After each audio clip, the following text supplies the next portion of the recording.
Interview में आप अपने आंसर को बेटर करना चाहते हैं, क्रिस्प करना चाहते हैं, इफ़ेक्टिव करना चाहते हैं, ताकि आपको दैट 200 प्लस स्कोर आपको मिल जाए, तो उसके लिए कुछ मैं कॉमन हिदायतें यहाँ पर आपको देना चाहूँगा। जब भी प्रैक्टिस कर रहे हो इस स्पोकन पर्सनालिटी के लिए, प्रिसाइज आंसरिंग के लिए, तो I would like you to do this 30 second practice. आपको इंटरव्यू के रूप में बहुत ही थोड़ा समय मिला होता है। Hi, today we are talking on one of always dreaded topic, that is interview. कई बार इंटरव्यू के स्टेज तक पहुंचते पहुंचते आपकी वल्नरेबिलिटी बढ़ती जाती है। आपने पीटी पास करने के पहले आपके पास ज़्यादा कुछ स्टेक नहीं होता, समय का स्टेक होता है, जो आपने मेहनत किया उसका स्टेक होता है। लेकिन जैसे ही पीटी पास कर लेते हैं तो कोई दोबारा पीटी नहीं देना चाहता है। Nobody wants to go into the PT examination ever. आपके स्टेक्स बड़े हो जाते हैं तो मेंस में पूरे ध्यान से आप एग्ज़ाम देते हैं, और मेंस में अगर आप पास कर जाते हैं तो आप इंटरव्यू में पहुंच जाते हैं। तो वैसी दशा में जब स्टेक्स इतने बड़े हो जाएं कि पीटी भी क्लियर कर रखा है, मेंस भी क्लियर कर रखा है, and you don't want to get into that tunnel again, वहाँ पे इंटरव्यू के समय किस प्रकार से अपने आप को प्रस्तुत करें कि वो इम्प्रेस हो जाएं और आपको जो वो 200 प्लस वाला जो अंक है वो आपको दे दें। आई सपोज आज का ये वीडियो में इस प्रश्न पर आपको कैसे क्रिस्प आंसर देना है, कुछ छोटे मोटे टेक्निक्स हैं वो मैं बताना चाहूँगा। हाँ, एक चीज़ मैं शुरू में ज़रूर बोलना चाहूँगा कि इसके लिए everything that I do is very very individual.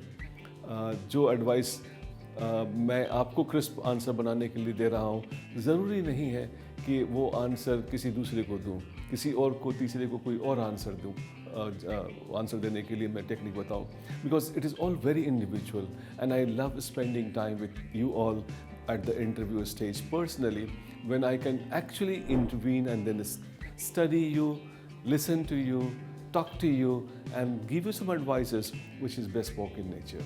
So इन चीज़ों को ध्यान में रखते हुए अगर मैं मोटे तौर पर बताऊं कि अगर आप अभी से इंटरव्यू की सजगता रखते हैं और इंटरव्यू में आप अपने आंसर को बेटर करना चाहते हैं, क्रिस्प करना चाहते हैं, इफ़ेक्टिव करना चाहते हैं, ताकि आपको दैट 200 प्लस स्कोर आपको मिल जाए, तो उसके लिए कुछ मैं कॉमन हिदायतें यहाँ पर आपको देना चाहूँगा। सबसे पहली हिदायत, सबसे पहला एडवाइस तो मेरा आपके लिए ये होगा कि आप you should try giving answer, you should not speak. I hope you understand there is a big difference between speaking and answering. Normally क्या होता है कि जब कोई क्वेश्चन पूछा जा रहा होता है लोग उसके थीम पर बोलते होते हैं। ध्यान रखें, आपको इंटरव्यू के रूप में बहुत ही थोड़ा समय मिला होता है।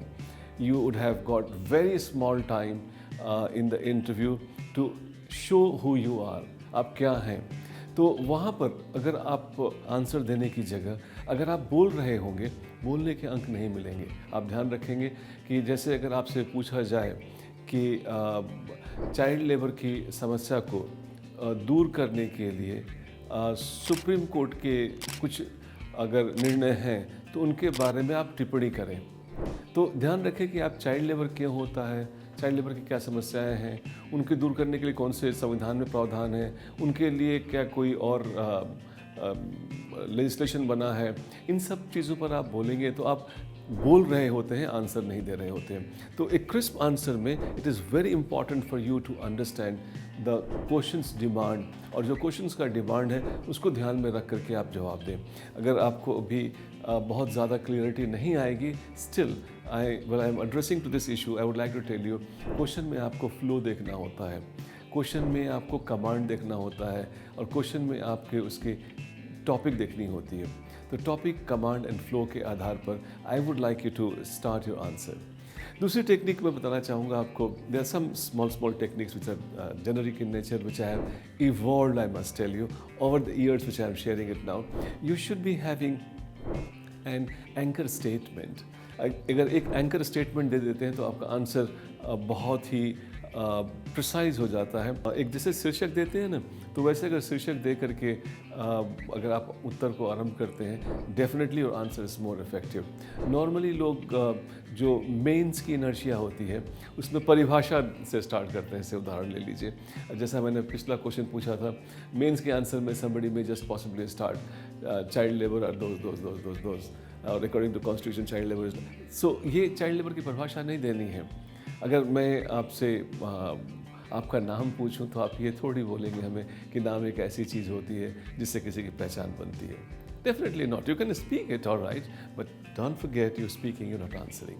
तो ये एक टेक्निक मैंने बताया कि आप क्वेश्चन के डिमांड को समझें, उसके फ्लो को, उसके टॉपिक को, उसके कमांड वर्ड को, और उसके बाद अपना एक ओपनिंग स्टेटमेंट के साथ, एक ओपनिंग लाइन के साथ, एंकर स्टेटमेंट के साथ आंसर स्टार्ट करेंगे तो आंसर हमेशा आपका क्रिस्प रहेगा। इसके अलावा मैं चाहूँगा एक टेम्पलेटिंग टेक्निक है, उसको भी यूज़ करें आप। टेम्पलेटिंग टेक्निक से क्या होता है कि आपके आंसर में लेटरल की जगह वर्टिकल मूवमेंट बेटर होता है। देखो, नॉर्मली आंसर क्रिस्प नहीं होते हैं, फैले हुए होते हैं, विस्तार में होते हैं। It's largely because of the fact कि वो एक पॉइंट को लेकर के कहीं से कहीं चले जाते हैं। तो the lateral expansion in the point is very high. अगर आप टेम्पलेट यूज़ कर रहे हैं, चाहे वो पेस्टल हो, चाहे कोई भी टेक्निक आप यूज़ कर रहे हो, तो वहाँ पर जब टेम्पलेट आप यूज़ करेंगे तो आपका जो लेटरल एंड वर्टिकल बैलेंस आ जाता है। एक पॉइंट को लिया आपने, थोड़ा एलाबोरेट करके नेक्स्ट पॉइंट को लिया, थोड़ा एलाबोरेट किया, उसके अगले पॉइंट को लिया, थोड़ा एलाबोरेट किया। तो वैसी स्थिति में, वैसे हालात में जो आपका लेटरल वर्टिकल बैलेंस इफेक्टिव हो जाता है, और लेटरल वर्टिकल बैलेंस अगर इफेक्टिव रहा तो आपके आंसर हमेशा हमेशा क्रिस्प रहेंगे। एक और समस्या मैंने नोट किया है स्टूडेंट में, जिसकी वजह से उनके आंसर्स लंबे हो जाते हैं, वो इसलिए कि उनके आंसर्स का स्ट्रक्चर वी होता है। This are all very personal, जो मेरे अपने रिसर्च से मैं अभी आपसे शेयर कर रहा हूँ कि वहाँ पे आंसर उनके वी स्ट्रक्चर के हो जाते हैं instead of O structure. V structure से मेरा अभिप्राय है कि वो एक मेन पॉइंट यहाँ पर है, वो अपना आंसर कुछ यहाँ से स्टार्ट करते हैं, यहाँ से स्टार्ट करने के बाद धीरे धीरे वो मेन पॉइंट पे आते हैं, और फिर वो आगे जा कर के वो अपने आंसर को और ऊपर लेकर चले जाते हैं। तो जिससे होता क्या है कि आंसर में बहुत खुलापन रहता है, and that is something which is not a great idea. In fact I would like your answer to have a O structure answer. आप मेन पॉइंट से स्टार्ट करें और उसको मेन पॉइंट पे ही ख़त्म करें, and that is very important technique that you should master. This will come with practice of course, but ये हो सकता है, किया जा सकता है, and I am sure you can do it. कि आंसर में अगर वी स्ट्रक्चर रहा तो आंसर लंबा हो जाएगा, आंसर अगर ओ स्ट्रक्चर है तो आंसर इफेक्टिव होता है। ऑल्सो मैं चाहूँगा कि अगर आप आंसर को क्रिस्प एंड इफेक्टिव बनाना चाहते हैं तो एक पॉज का टेक्निक है, उसको भी यूज़ करें आप।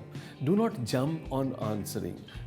एक थोड़ा सा गैप दें अपने आप को, फिर अपने अंदर उस क्वेश्चन को आत्मसात करें, और जो उनकी 3 चीज़ें मैंने बताई थी उनको ढूंढें, और उनके सहारे एक ओपनिंग लाइन दे करके, एक थीसिस स्टेटमेंट दे करके फिर अपने आंसर को करें, तो आपका आंसर ज़्यादा इफेक्टिव होता है। जब भी प्रैक्टिस कर रहे हो इस स्पोकन पर्सनालिटी के लिए, प्रिसाइज आंसरिंग के लिए, तो I would like you to do this 30-second practice. That means you take up a question, speak for 30 seconds, and then audit that answer. When you are auditing that answer, you are in a position to really understand that how the whole thing is effectively contained, and that is extremely vital. Because आप सुनेंगे अपने बोले हुए answers को, तो you would get to know as to where my answer is actually going out of context, or it's going large, or going out of focus, and that training that you would have given to yourself, that would have kept your answer very close to the precision, and the crisp answer की जो आप ज़रूरत महसूस करते हैं वो आपको मिलने लगेगा। 30-second practice and audit your own video that you have recorded, that really helps. And also कई बार लोगों के आंसर क्रिस्प नहीं होते हैं इसलिए भी कि उनकी मेंटल फोकस डाइल्यूट रहती है। कई बार उसमें जो सबसे बड़ा कारण मैंने देखा है मेंटल फोकस डाइल्यूशन का, that they have the energy of the previous question. पिछला क्वेश्चन अच्छा नहीं हुआ, कई बार they are also always dwelling in that past question. Take every question fresh, that will show not only the confidence but also your ability to really move on, and that is a important trait that they are trying to check it. And a lot of time जब आप बहुत stressed में होते हैं तो answers बिखरने लगते हैं. Have confidence and then also consider this interview as an stage of celebrating your own existence because you have earned that 30 minutes approximately of the interview board. और वो बहुत मेहनत करके आप पहुँचे हैं. Have pride, have celebratory mode, stay positive, and then I'm sure your answer would not only be impressing them, but they would also impress them. I'm sure these are all advices जो मैंने अभी आपको दिए. ये सारे के सारे advice बहुत ही एवरेज लेवल पे हैं और आप सब तो बहुत स्पेशल हैं. आपकी क्या ज़रूरत है उसके हिसाब से आपके एडवाइसेस मैंने अपने एडवाइसेस को दोबारा क्यूरेट करके आपके ऊपर यूज़ करूँगा. And I would really pray that we meet at that stage. My best wishes till then. All the best.